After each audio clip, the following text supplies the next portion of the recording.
Going to kick off here with the Irish Times, and it is very much Mick McCarthy and the Republic of Ireland that dominate most of the back pages this morning. McCarthy aiming for draw against Denmark, writes Emmett Malone, who's in Copenhagen for here. For the Times, Coleman unfazed by Denmark's tactic of criticising Ireland, writes Keith Duggan. I mean, war of words, I think, is generally what this falls under. And outside of that, one interesting line here from Stuart James. United set to seal 20 million signing of Swansea's James. So this is Daniel James. It was a deal that was due to go through for the 21-year-old Wales international a number of weeks back, but family bereavement meant that it got delayed a little bit, but it does seem as if that's about to happen. The Irish Independent leads with McCarthy shuts door over spy fears. Ireland boss avoids Denmark tactics work as he has something up his sleeve. So basically the Parkin Stadium is located with an office block overlooking it. So it's not a good move to be practicing your tactics there. Martin O'Neill cut short a training session there before the World Cup playoff. Mick McCarthy didn't do any tactics yesterday. He said, I have something up my sleeve. I'm going to do nothing that has anything to do with the game tomorrow, though.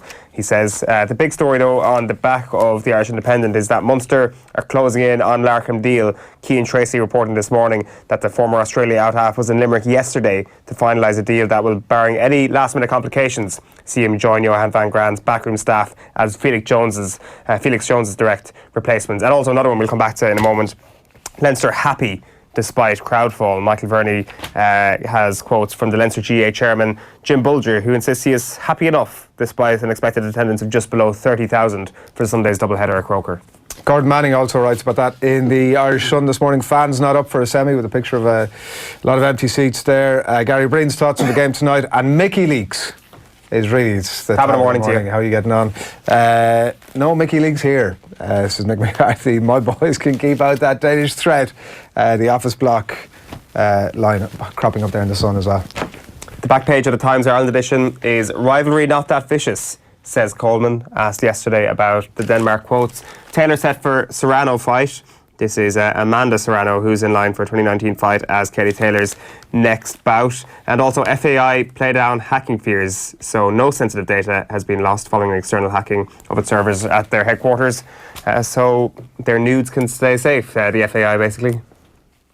Huh? That was the first thing I thought yesterday, was when the servers were hacked. I was like, all the nudes are gone. That was the last big hacking saga we've had in the world. Right, but, yes, fortunately, the FAI haven't. The Irish Daily Star this morning, Mick up his sleeve, writes Paul Lennon, who's in Copenhagen for this game. McCarthy not falling for any Spygate tactics by the Danes. It's very much the same lines and picked up a lot across a lot of the newspapers. Coleman's thoughts as well. And Eden's €100 million Real deal.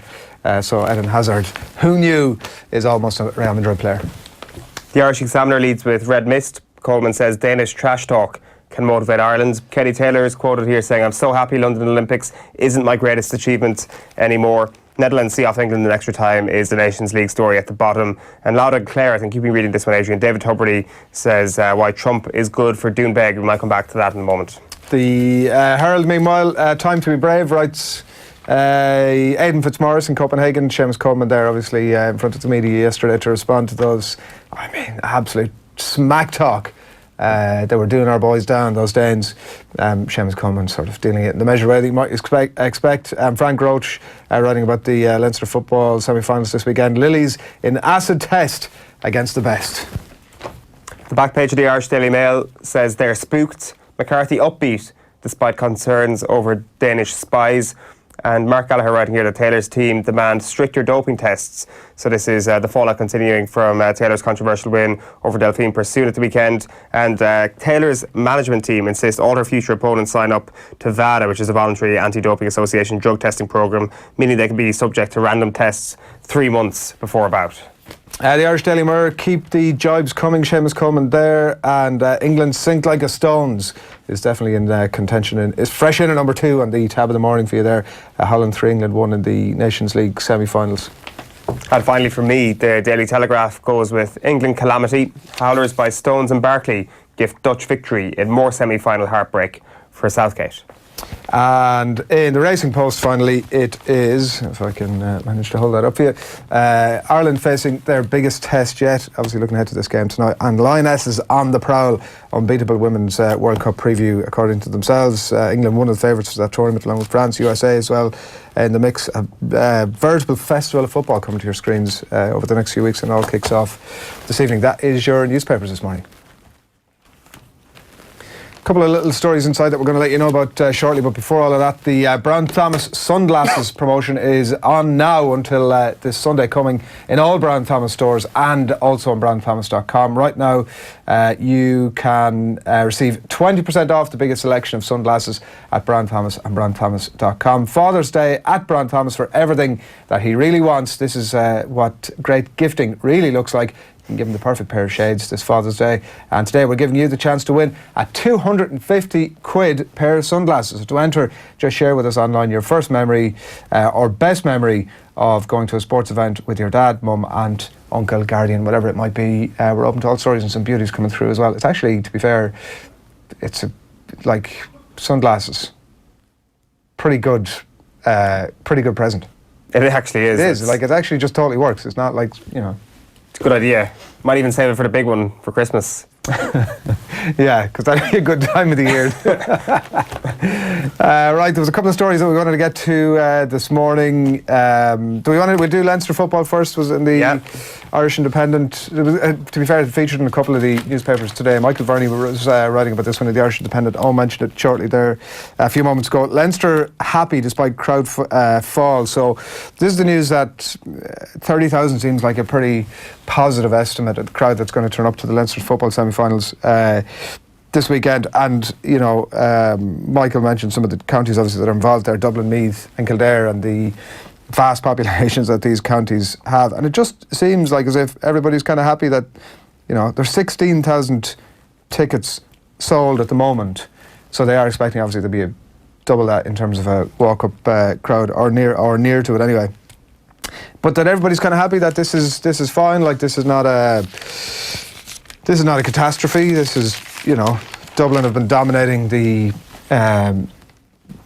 Leinster Championship over the last number of years. People have lost a bit of interest in it. You know, what more could we kind of expect? It just all feels a little bit defeatist to me, that like we're talking about some traditionally really significant teams in Leinster that it doesn't seem like it's clear that they're not motivated to go and watch these games. Like, there was a line in the article about the couple of the quarterfinals that have taken place in Portlaoise a couple of weeks back. Dublin, Louth, Meath and Carlow all in the quarters. A crowd of less than 15,000 for it. Like, it's I mean, this is not for me so much a question about whether we would move these away from Croke Park to another ground. It shouldn't be about that. Like, we're talking about two Leinster semi-finals, and it's not small low population counties that are involved, big populations, and they're just not motivated to go. There's a quote here from I get his name right, the Leinster GAA chairman, Jim Bulger, who, as I said, like, the general tone of the quotes from me is that he's pretty happy with, I mean, he's okay with this. I mean, I won't say he's happy, he's pretty okay with all of this.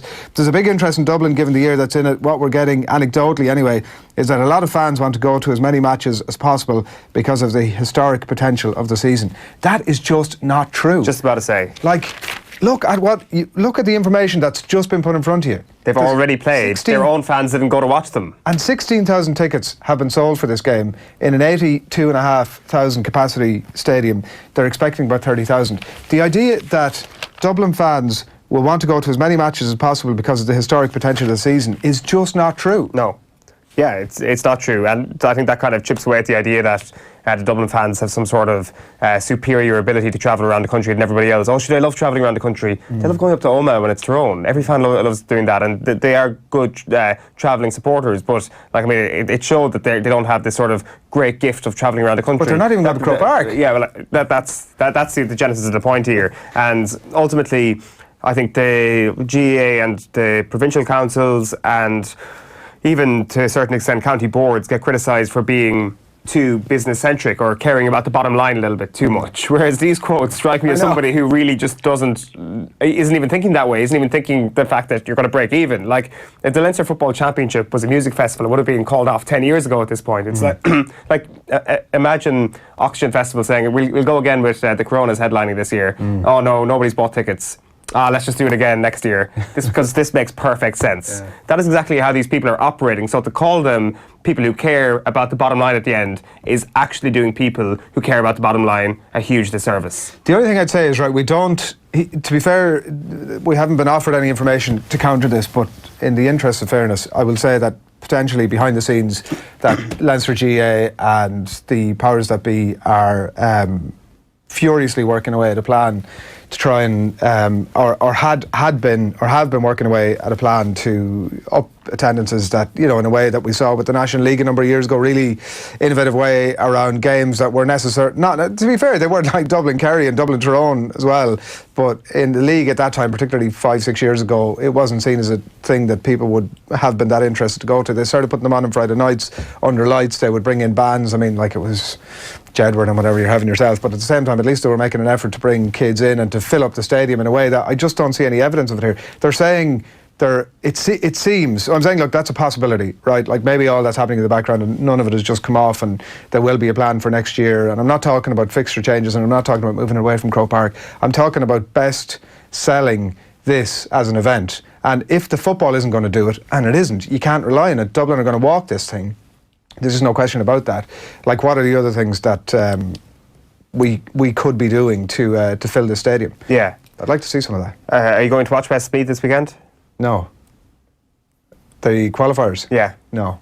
I listened to a lot of I didn't get to the Laois game, but I listened to a lot of it, and I was pulling my hair out. I really was. Like, they were playing against a stiff breeze in the first half, and I'm not going to sort of give a blow-by-blow account of a game that nobody has any interest in that happened 2 or 3 weeks ago, but playing against a Gale in the first half were like 7 or 8 points down at half-time, got it back to a draw, and should have just kicked on. And they are, for me, and your rankings would have played this out, I think, at the start of the flawless power rankings would have played this out at the start. I believe that they were ahead of Laois at that stage, and their league position, I think, would have...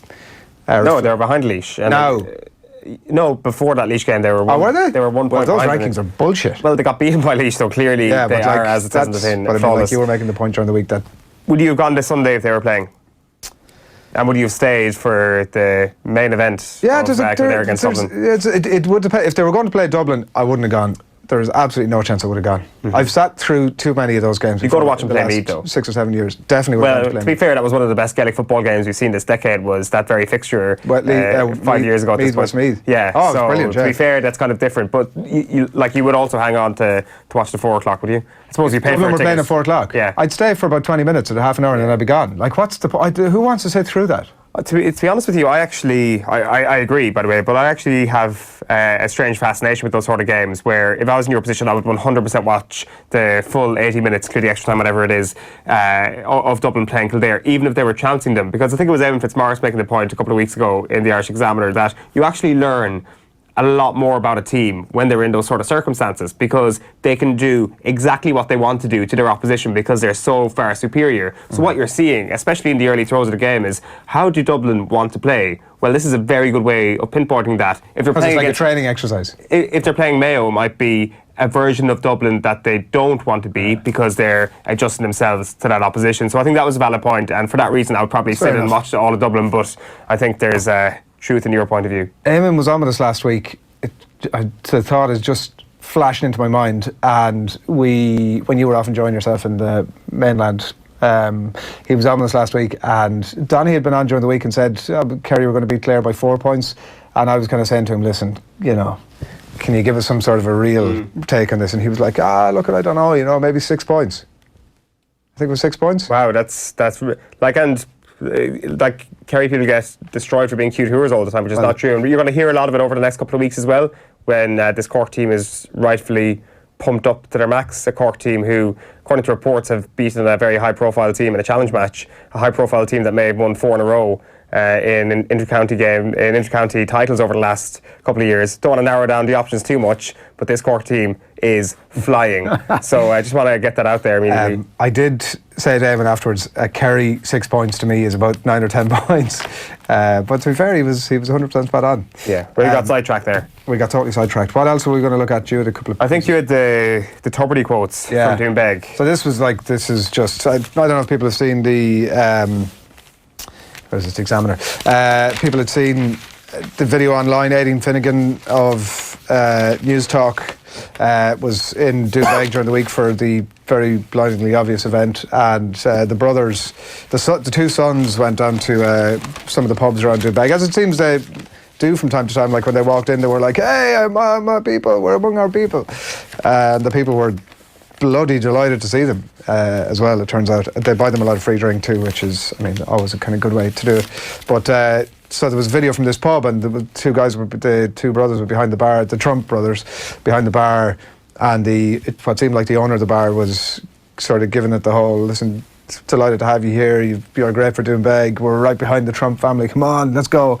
Anyway, it was David Tubridy's pub, the Clare footballer, and that was his dad, who it seems was a former club and county legend as well. So yeah, he was just talking about that whole thing. He was behind the bar, actually. I didn't notice him in the video, but he was behind the bar serving that night. A sense to happen with these family businesses. And he says here, before Donald went for the presidency, the two brothers came down to the village. They came into all the pubs. The village had pubs in the village and had a pint, which was great. They seemed to be down to earth guys. They'd talk away to you. They're mad to take photographs. Like, I mean, I don't know too much about Donald Jr. and was it Eric, whichever one of them was that rocked up at the pub. Down to earth wouldn't have been something I would have thought would have been a Trump trait. I'd say they're pretty ordinary frat boys, to be quite honest with you. I'm sure that particular pub in Doonbeg has seen plenty of that type, the sort of people who you put them at a tap for one moment and they use up all the foam that's ever existed in that tap in that moment. The worst pint, I think it was actually Smithwick's that was poured yesterday. It's offended the entire country more than anything that their father could possibly say or do. And like I think he kind of sums up what everybody down there is thinking. Like it's certainly, from my point of view, looking from the outside into Doonbeg, like they're clearly grateful for the jobs created and the area has really benefited from them. So I certainly wouldn't be casting aspersions. Do you know what? I think that is a 100% reasonable point, and it's not a popular opinion, but I do think that, like, we can get all high and mighty about the clear sort of personality traits of the Trump era and of him, but at the same time, if you are somebody from that area where things are not that good from an economic point of view, I can totally understand why it's very easy just to discount those things and say, well, look, this thing's working out okay here. I totally get that. Until they pour a crap pint of Smithwick's and ruin everything. That's the photograph of them there, and like it felt like they were kind of looking at the video. It was like late at night. Everybody else in the pub was definitely pissed, and the two lads were obviously sitting at home going, "We go for a beer? Go for a pint." It's like, you and me going, "Come on, we'll go down for a quiet pint," and like pull up a stool at the bar and nobody says boo to you. The two lads are like a million people following them into the pub. Yeah, the thing is, like, all the locals there are so used to that sort of thing. It's just the archetypal sort of American lads show up after a day on the course thinking, we might go up to another golf course tomorrow, what do you recommend? And you end up talking shite to two American lads for the entire evening. It tends to happen in every pub on a Friday night on the west coast of Ireland, so I think it's just a normal evening for them, to be honest. But it was an interesting piece, and the only other one we kind of wanted to touch on really was an interview with Eamon McGee here. I think he's across a few of the papers, but the one I picked up here is with Donegal Boyle, and he talks about the idea of secrecy in the Donegal camp when Eamon had walked away from the panel. Obviously his brother Neil was still in the panel. They went out for a challenge match against Gweedore, the Donegal team at the time, and so you had Neil on one side, Eamon on the other, Eamon on the outside of the camp, and he was like, "Are you starting tonight?" he asked his brother. "No," Neil replies, and lo and behold, a few hours later he was starting. So you just learn, because you've been telling that spiel to yourself, telling people close to you just lies, wee white lies. You've been telling lies, and it just kind of sums up the idea, particularly in the Jim McGuinness era, of the secrecy. And there's a cracking line here. He says, "There's no point asking because they're not going to tell you. We call Michael Murphy and Neil McGee and these boys North Korea," which I think kind of sums it up pretty well. Not unusual for any inter-county setup, but the secrecy and kind of the rumour mill that kind of gets churned around, and trying to stop that rumour mill is it's definitely one of my favourite elements of this time of the year. especially when you get into the aforementioned challenge game niche. North Korea, a bit like Doonbeg, unlikely friends with the Trumps, it turns out. There you go. What a callback. You've knitted this whole conversation together so well. Your facetiousness knows no bounds. I appreciate that. Do you know what? It makes all the rest of us feel a little bit more comfortable. Like if Neil McGee is lying to Eamon McGee about playing that night, they can make all the rest of us feel a little bit easier with the sort of fake team namings. Yeah. Just on that level, you're like, okay. Yeah. Well, actually, the fake team namings, I could stand corrected here, but in the last round, Dublin named their team 1-15. And they started 1-15, which is a hopeful new platform for 2019. Yeah. Digger has been in touch on Twitter. Good morning to you, Digger. Eoin pretending to be sick so he can get a TUE for Kennecourt. Not his first rodeo. Can you ask him how good is Kennecourt? Well, you've just done that. How good is Kennecourt? If it is we are good live stuff, on. please hook me up. I will send you a jiffy bag to send right back to me. So yeah, I suspect. Would you take it? Would you take something? Yes. Would you take something in the race to get you through? 100%. Would you take some of the? I will 100% dope and cheat my way to survive. I'm not making any bones about the fact. I will cheat. Would you? So outside of laying your hands on some Kennecourt over the next 10 days, week, would you not like? There was a triathlete in with Joe during the week, and she was talking about Carolyn Hayes, talking about taking loads of caffeine gel. Yeah, so she takes a caffeine gel beforehand, maybe takes one I think during the race as well. Right. Okay.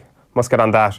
That'll probably help you. I read before in I'm not sure the 1910 Tour de France that they didn't actually dope during that Tour de France, but a couple of cyclists kind of veered off the path with their bikes. They hopped on a train and took the train to cut through the course and get off. So if there's any trains around the Doonbeg, or not Doonbeg, the Dunmore East area. You may end up in Doonbeg. I could end up in the Dunmore East area. Please do let me know. Or if anybody's driving by and has a car that might be able to, drop off a caffeine gel, let's just say, and I happen to disappear into the car for 10 minutes and drive up the road, then let's do that.